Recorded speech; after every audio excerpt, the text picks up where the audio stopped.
now, if you're on the hunt for a new drama to binge over the Easter holidays, our next guest has got the series for you. Listen, all you need to know is Neighbours at War, Bodies in the Garden and Jill Halfpenny at loggerheads with Larry Lamb. If that doesn't sell it, nothing does. It's the new 5 drama, The Feud. Take a look. I think we should do the kitchen, the extension. Seriously? Hey, I'm thrilled you're staying. We'll just have to see what the rest of the street make of it. Surely you don't want this extension any more than we do. They're our friends, Derek. Are they? Are you sure? I think she's a bit suspicious of him. It's fascinating what you can say on this. You trying to blackmail me? I know an affair when I see one. I want the cash. Why are you lying to me? I'm not lying. Just stop it! You're not moving our tree. Why? You got something to hide? He's not a good person. Oh, God. Call the police. Who knows what goes on behind these doors? Oh, the curtains are twitching. Oh, I'm in. Jill, thank you so much for joining us. I love the concept of this drama. When I was told it all spans from an extension being built, I thought, yes, this feels very funny, very British, but also it's going to have its dark twists and turns. Yeah, I think this is like a classic tale of there's something really bad happening in your life. So for Emma, her relationship is not good. She knows it's breaking down. With Rupert Penry. With Rupert, I know. Who'd have thought it? But she doesn't want to go there. It's too difficult. So she goes, I know what I'll do. I'll create some chaos somewhere else in my life and then I won't have to think about that thing. Like a distraction. Like a distraction. You pull the thread Yep. and it all unravels. Oh, so that's what she does. She's like, I don't want to look there, I'm going to look here, and she just causes chaos. So where does the conflict with Larry... Because Larry plays your dad, right? So Larry plays my dad, and my dad is... So Emma's a lawyer, my character's a lawyer, and my dad is sort of... he doesn't do things by the rules, let's just say that. And Emma and him really clash. Yep. But obviously when Emma wants something and she wants it to go her way, then she asks her dad to do her some little favours. Still her dad, right? That might not align with who she is and gets herself into deeper Her dad is 100% not a lawyer. He's 100% not a liar. He's the opposite of a liar. Yeah. I think what was going to be so relatable about this is that we've all had feuds with the neighbours, and obviously it all kicks off when this extension's going to be built. They're not happy about it. Yes. And that's sort of the crux of it. That's the crux of it, but Emma can't understand because they're keeping a secret.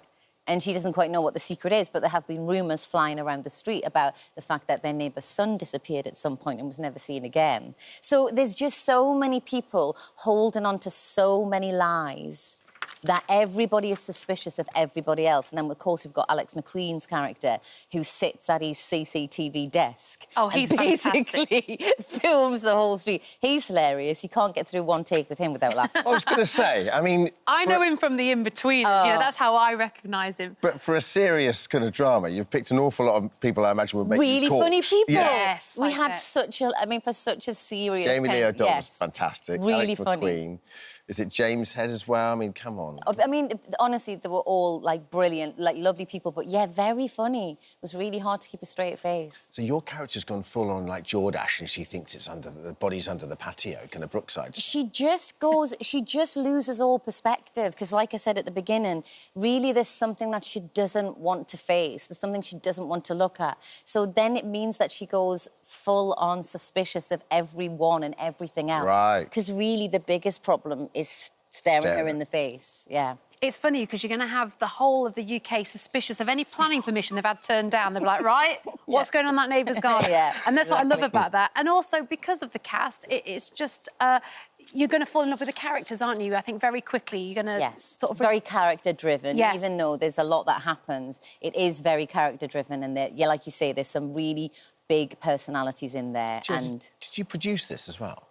No, I didn't. Well, it's just because I see here you've moved back to Newcastle to film it. It's a very convenient... Oh, yeah. Someone knows someone who knows someone. You know, it's so strange. So it's really lovely, but in the past couple of years, I've filmed a couple of times in Newcastle, and in the sort of 35 years I've been doing this, I've only really done, like, I think, 5 jobs ever. Biker Grove in is the one we Newcastle. remember you from as well in the early days. Do you still hear from the boys? Do you ever chat to them sometime? No, I don't really. I mean, maybe at awards ceremonies and things like that, I might see them. But they're usually on stage receiving something, so... But when they say... Cause they said, true. They're always cleaning up somewhere, aren't they? Tell me about it. When they said they were going to bring Biker back, but would that be a reworking of... Like, they were not going to bring it back as in you're going to send it in the 80s. You're going to bring it back modern day. I think you'd have to ask what their idea was. I mean, you know, when it first started, it was supposed to be something that was a bit realer, maybe a bit sort of more gritty than maybe a Grange Hill, and people really loved it, and maybe if they took it back to its roots, it would really work. I don't know. Honestly, I don't know. Well, thrillers are more your thing now. It's like, are they more fun to work on, in a way? I think it's just that there's an appetite for thrillers at the minute, so a lot of people are making them. Yeah. I think people like to sort of, you know, sit and watch it with their family and, oh, my, you know, grabbing each other's hands, and I can't believe that's happened. And they're just fun, aren't they? They're just, you know, and especially when it's in such a domestic setting, you think, that could be me. That's what I that like could about be this. me. And to be fair to Five, they're killing it on the dramas. Yeah, they are. They really make loads, and they're quite gutsy, aren't they? They are, yes, yeah. They take big swings and I love them for that. Now, the words every actor wants to hear is your son wants to be an actor. Oh, my. I know. How old is he? Like, no, he's just about to turn 17. But you know what? I talked to James about this on a Feud, and I was saying, like, you know, how would you feel about that? And he was like, but acting's a great life. It's like we focus so much on the rejection, and we don't want that for our children. Yes. Oh, they'll be rejected and they'll be really sad. But actually, if somebody said to me, go back and live your life again, would you choose to be an actor? I think I still would, you know. I really like it. It's a great life, so... It's such a noble thing to do as well, isn't it? Just get out there, you know, let your reach exceed your grasp. Go for it. It's going to really test my parental skills to be like, yeah, go, fail, fall down, get back up again. I'll just be here waiting. Yeah. Yeah, but you might end up being one of those mums that's there in the background, sort of miming every Can word. you imagine doing the lines, just being on set? Awful. No, that'll never be me. It'll be like, Mum, leave me to it, I'll find my own thing. That was so good. And also, we need to talk about Strictly, because we were just discussing how you won it, what was it, like 20 years ago now? Yes. Which is unbelievable to think. It doesn't feel that long ago at all.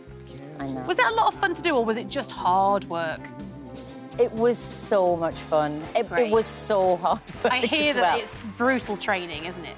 Yes, but I don't know, there's something so exhilarating about dancing every single day. Yeah. And your body changes and you suddenly feel a bit more alive, and it was just great. Here's what I don't get. go on. Sorry. No, go on. It's like when we look back at old clips of Dawson's Creek and stuff, and you're like, because we're used to high definition now, look back 20 years ago and were we all blurry back then? Or like... Bring back the blur.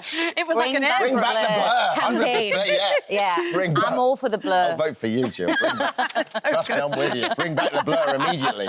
Thank you. Oh, we're looking forward to binging this. Thank you so much for coming in and getting us all excited again about another crime drama. We love it. The Feud actually starts Monday night, 9 p.m. on Hi, everyone. Five. Just wanted to say thank you for visiting our This Morning YouTube channel. Now, listen, we upload new content every day, so go ahead and hit that subscribe button so you don't miss out. And we'll see you in the morning.